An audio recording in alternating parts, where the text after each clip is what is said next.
September 19th, 1944. The fog-choked fields near Arracourt, France were so thick that visibility barely stretched beyond a few meters. Inside his Sherman tank, First Lieutenant Merwin Men of the 37th Tank Battalion gripped the turret rim, his heart pounding as the gunner strained to see through the mist. They'd been warned. Panthers were out there. Somewhere in that white void, steel beasts waited. What Men and his crew didn't know was that before the day ended, history would witness a miracle of survival and firepower. The 4th Armored Division had been driving hard through eastern France, chasing the retreating Germans after the breakout from Normandy. But near the quiet village of Arracourt, the fog rolled in, thick, cold, and silent. It cloaked the fields like a shroud, turning every sound into a whisper of death. Lieutenant Merwin Men's Sherman sat on the ridgeline, the crew tense, every man listening more than looking. The radio crackled. Garbled voices, warnings of enemy armor advancing. Then came the sound, the heavy, rhythmic rumble of tank engines, deep and menacing, echoing through the mist. Panthers. The Panthers of the German 11th Panzer Division were hunting blind too, but their confidence was absolute. With sloped armor and a gun that could punch through a Sherman from over a mile away, they were the apex predators of the battlefield. Men's gunner squinted through the periscope, trying to find the source of the sound. Nothing. Just fog and the faint silhouettes of hedgerows. Then suddenly, what movement? A dark shape emerging, massive, angular. A panther.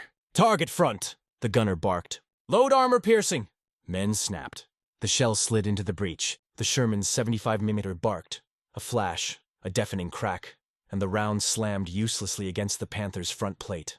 It bounced off, a spark against an iron wall. "Hit! No effect!" The panther turned its turret slowly toward them, like a predator realizing it had been challenged. And in that moment, Merwin Men knew. They were completely outmatched. The Sherman's crew held their breath. The fog pressed in so thickly that even sound seemed muffled, like the battlefield itself was afraid to wake. Somewhere ahead, that panther's engine rumbled, a low growl that echoed through the mist and into their bones. "Reverse! Reverse!" Men shouted. The driver slammed the gear stick, treads grinding in mud as the Sherman lurched backward. But the ground was soft, and the tank's rear end dipped into a shallow ditch. The turret motor whined as the gunner tried to keep the Panther in sight. A thunderclap split the air. The German gun fired first. The shell tore through the fog and struck just short, sending dirt and steel fragments rattling off the Sherman's hull. The next one wouldn't miss. Inside, sweat poured down faces smeared with grime and oil. The loader's hands trembled as he slid in another round. "Loaded!" Men exhaled slowly. "Aim lower this time. Tracks or side plate." The gun fired again, the whole tank shuddering from the recoil. Through the haze, they heard the satisfying clang and a hiss. The Panther halted, turret frozen. "Hit the track!" "She's stopped!" the gunner yelled. The Sherman crew knew this was their only chance. They reversed harder, sliding sideways into a better position. But the mist betrayed them again. Another Panther's silhouette appeared off to their right. Another giant emerging from the fog like a ghost. Now, two of them. The 37th Tank Battalion was stretched thin, every Sherman separated by hundreds of yards in the fog. Radio chatter filled the air, fragments of panic, coordinates lost in the static. "Enemy armor, multiple, coming from the east. We can't see a damn thing." The German plan had been simple: ambush and destroy the Americans piecemeal. The fog was their ally, but they hadn't counted on one thing: American aggression. Instead of retreating, the Shermans pushed forward. Small platoons fought isolated duels across the fields. Gunners fired at muzzle flashes, loaders reloaded blind, and commanders navigated by the sound of engines and the smell of burning oil. Every fight was point blank, 50, maybe 100 meters apart. One Sherman would bait a Panther's shot, then another would hit it from the flank. The fog made range-finding useless, and the slower-turning German turrets struggled to track the nimble American tanks darting around them. By mid-morning, the battlefield around Arracourt had become chaos. Panthers burned in clusters, their ammunition cooking off in thunderous bursts. American crews radioed in disbelief. Enemy tanks destroyed, multiple kills, still advancing. But Lieutenant Men's fight wasn't over. His crew had crippled one Panther, but another loomed somewhere ahead. He could hear it, stalking them, its Maybach engine idling softly like a predator waiting for a clean shot. "Button up," Men said quietly. "We're gonna have to dance." The Sherman crawled forward through the murk, its gun sweeping left and right. Every rustle of wind through the hedges, every creak of metal made hearts stop. Then, out of nowhere, the fog split, just enough to reveal a massive shadow moving across a field barely 100 yards away. Men's voice was ice. "Fire!" the 75mm barked. The shell struck the Panther's lower side plate. Sparks flew. "No penetration. Load heat." Before the loader could even slam it home, the German gun flashed. The blast hit the ground just in front of them, the concussion rattling every bone in their bodies. "Gun ready!" "Hit him again!" The next round flew true. The impact was followed by a burst of black smoke. The Panther's turret halted mid-turn. Its engine coughed once, then died. Silence. For a long second, no one spoke. Then the radio crackled with distant cheering. Across the sector, reports were coming in. More Panthers destroyed, more knocked out by outnumbered Shermans and tank destroyers firing from concealed hedgerows. By noon, the fog began to lift. The fields of Arracourt were littered with smoking wrecks. Dozens of German tanks reduced to twisted metal. The Americans had held the line. Lieutenant Merwin Men's tank was still there. Its olive paint scorched, its crew exhausted but alive. They had faced the deadliest tank in Europe, and somehow in that fog-shrouded killing field, they had survived. But the real secret behind their survival was only beginning to reveal itself. The fog finally thinned by late afternoon, revealing a scene straight from hell. The fields near Arracourt were scorched black, scattered with burned-out wrecks. Panthers, Shermans, half-tracks, all twisted reminders of the chaos that had unfolded.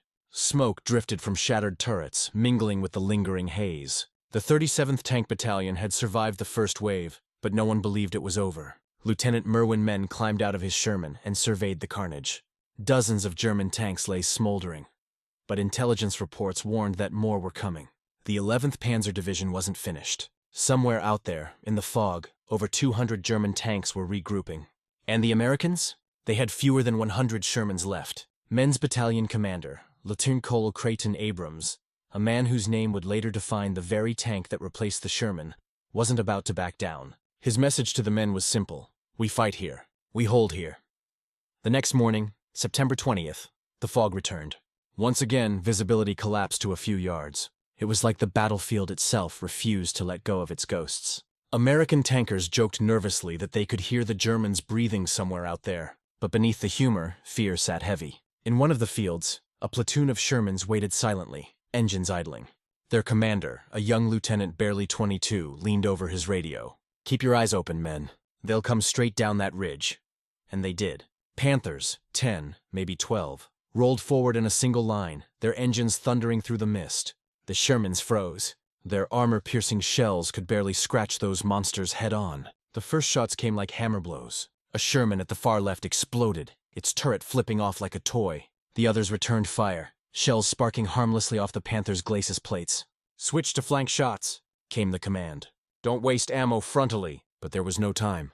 Another Sherman went up in flames. Then, like salvation from nowhere, came the distinct crack of something different. Sharper, faster. From a hedgerow off to the flank, an M10 tank destroyer fired. Its crew had been waiting, silent, invisible in the fog. The 3-inch gun roared again. One Panther stopped dead, smoke curling from its turret. Another tried to pivot toward the source, but before it could aim, a second shot slammed into its side and tore it apart. The Germans were shocked. They had walked straight into a web of hidden positions. Everywhere, small American teams, tank destroyers, Shermans, even infantry with bazookas, ambushed blindly advancing German armor. The fog turned every engagement into a knife fight. Coordination was chaos, maps were useless, and radio contact broke constantly. Yet somehow the Americans always seemed to be one step ahead. They began targeting the Panthers not with standard M61 rounds, but with something new, something secret. It was called the M93H VAP, high-velocity armor-piercing, a tungsten core projectile that could punch through German armor like nothing before it. It was lighter, faster, and deadlier, a round born from desperation and innovation. The crews called it the Miracle Shell. When fired from the Sherman's 76mm gun, it could penetrate even a Panther's frontal plate under the right conditions. But the supply was limited, just a handful of rounds per tank. So commanders told their men, save them for the kill shots.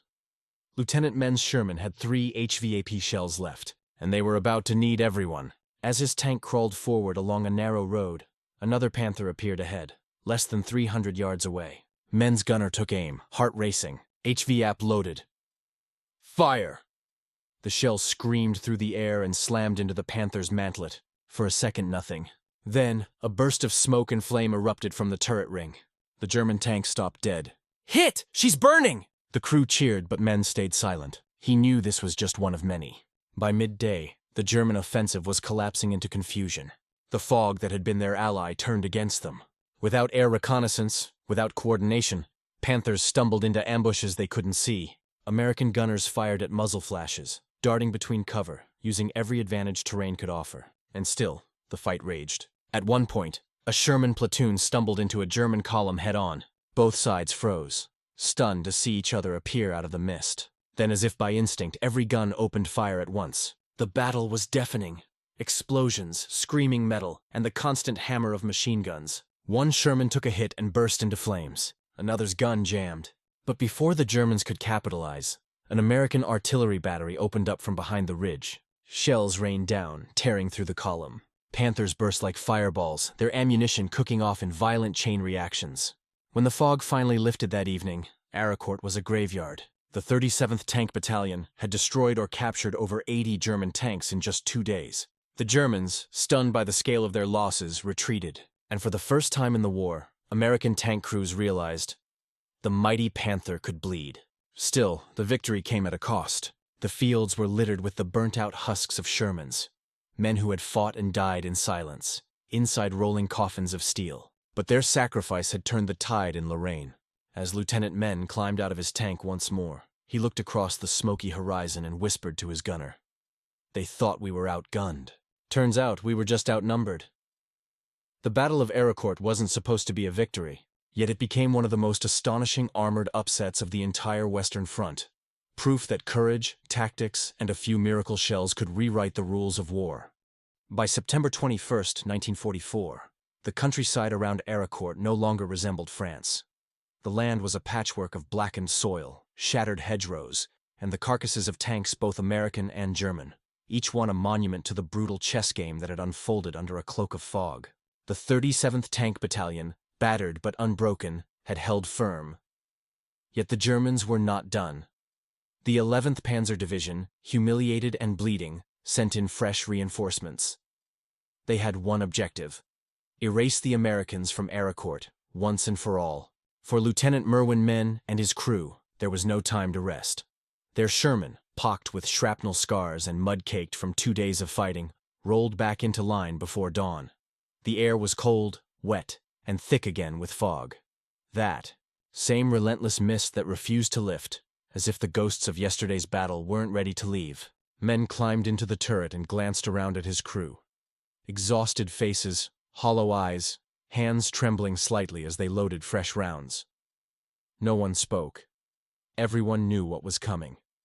At 0600 hours, the rumble began again. Engines, dozens of them, deep, steady, and closing in fast. The radio crackled. Panthers advancing from the east, estimate 40 plus, approaching Hill 318. Hill 318, the high ground overlooking Arracourt. If the Germans took it, the entire American position would crumble. Abrams' voice came over the net, calm but cutting through the static like a knife. "Hold the hill. I don't care what it takes. We don't give an inch." And so, in near-zero visibility, the 37th Tank Battalion prepared for the next storm. As the Panthers approached, the Americans did something the Germans never expected. They charged downhill. Shermans roared out of the mist in small groups, firing on the move, vanishing back into the fog before the Panthers could return fire. The tactic was madness, suicidal even. But it worked. The German formations, designed for long-range engagements, couldn't see far enough to use their superior guns. Instead of being hunters, they had become targets. Men's tank sped forward, mud spraying from its treads. "Gun loaded!" the loader shouted.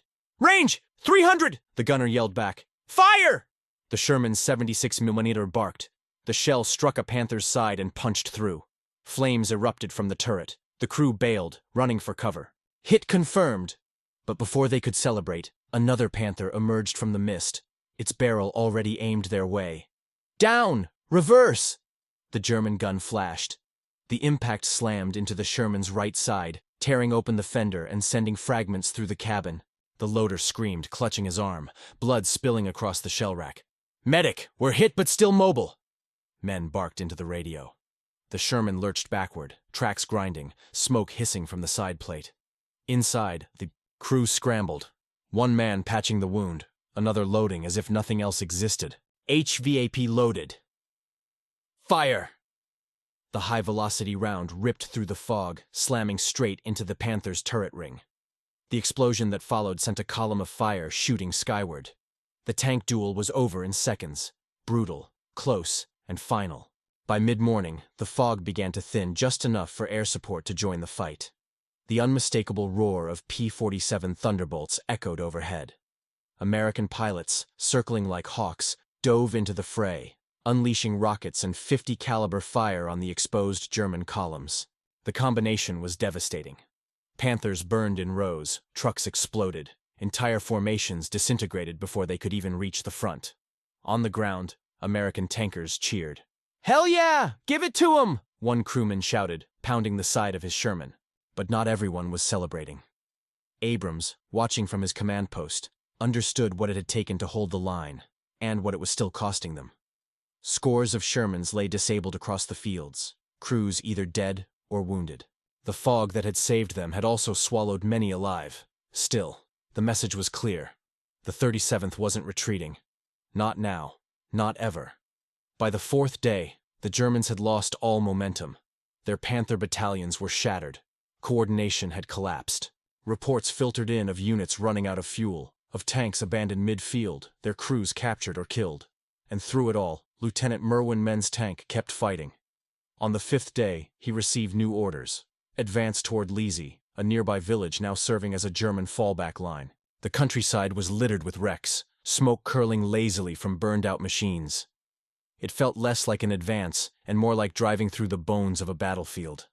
As they crested a ridge, Menn's gunner froze. Multiple contacts.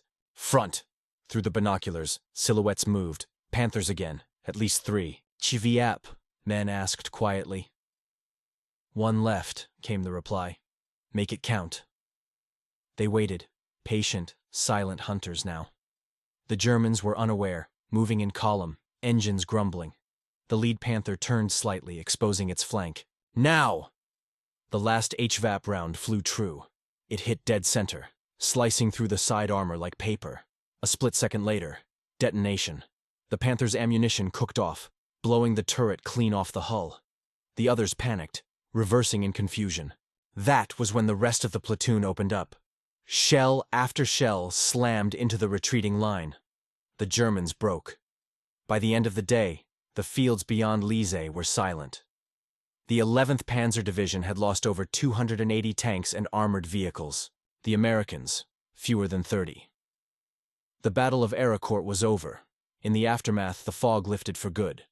Sunshine broke through, revealing the true scale of what had happened. Charred tank hulls stretched across miles, smoke still curling from the earth. American crews walked among the wrecks, silent, their boots crunching over shattered shell casings and twisted steel. A war correspondent later wrote, "It looked as if giants had fought here and left their bones behind." For the 37th Tank Battalion, the cost was written not just in machines, but in men. Dozens were gone. Yet against impossible odds, they had achieved one of the greatest defensive victories in U.S. armor history. Lieutenant Merwin Menn sat on the edge of his Sherman, staring across the horizon.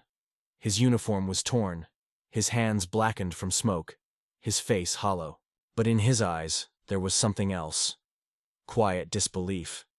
He turned to his gunner and said softly, "We shouldn't have survived that." The gunner smiled weakly. "Guess nobody told us that." They both laughed. Tired, broken, but alive. In the weeks that followed, the legend of Arracourt spread across the front lines. How a handful of outgunned Shermans, outnumbered 3-1, had annihilated Germany's finest armored units.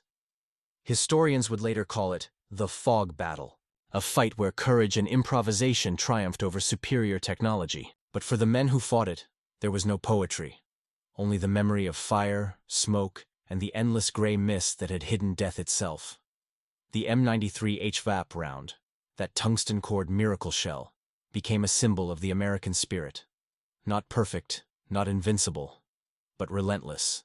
It wasn't the weapon that won Arracourt.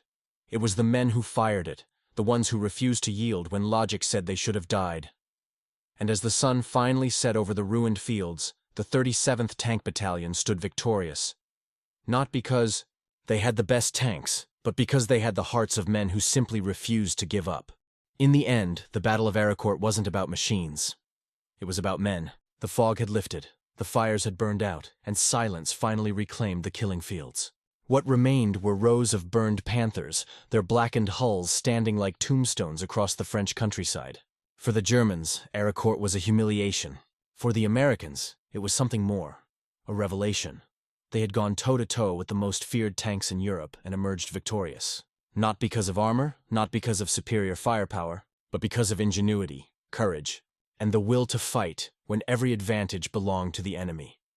Historians would later note that this single battle destroyed nearly half of all the German tanks on the Western Front that September. The 37th Tank Battalion, outnumbered and supposedly outclassed, had stopped an armored spearhead dead in its tracks. Lieutenant Merwin Men and his crew survived the battle, though barely. When reporters asked him afterward how they managed to destroy so many Panthers, his answer was simple. We didn't outgun them. We outthought them. Behind those words was the quiet truth of the American tank war, that the Sherman, often mocked as inferior, could still triumph through teamwork, speed, and cunning. The fog that the Germans thought would hide them became their downfall. In that gray void, it wasn't the thickest armor or biggest gun that mattered. It was the crew that kept its nerve. The M93 HVAP shell, that rare, tungsten-cored miracle, played its part. It pierced what was once believed to be impenetrable, giving American gunners a fighting chance against the Panthers' sloped steel. But even the finest ammunition meant nothing without the men who loaded it, aimed it, and fired it under fire. Arracourt became a lesson written in smoke and blood. That courage could outmatch even German engineering. As the 37th Tank Battalion rolled eastward in the days that followed, past the wreckage of the German 11th Panzer Division, the men of Arracourt carried with them more than pride. They carried proof that no weapon was invincible, not if faced by men who refused to yield. When asked years later what he remembered most, one veteran simply said, "The fog. You couldn't see them. You could only hear them coming. And we fired anyway." It was in that blind, suffocating fog, where no man could see his enemy, that the true character of the American tanker was revealed. They weren't the biggest. They weren't the best equipped. But they were, in every sense, unstoppable. And in the ruins of Arracourt, amid the ashes of Panthers that once ruled the battlefield, history quietly turned its page, proving once again that wars are not won by steel alone, but by the hearts of the men who dare to fight inside it.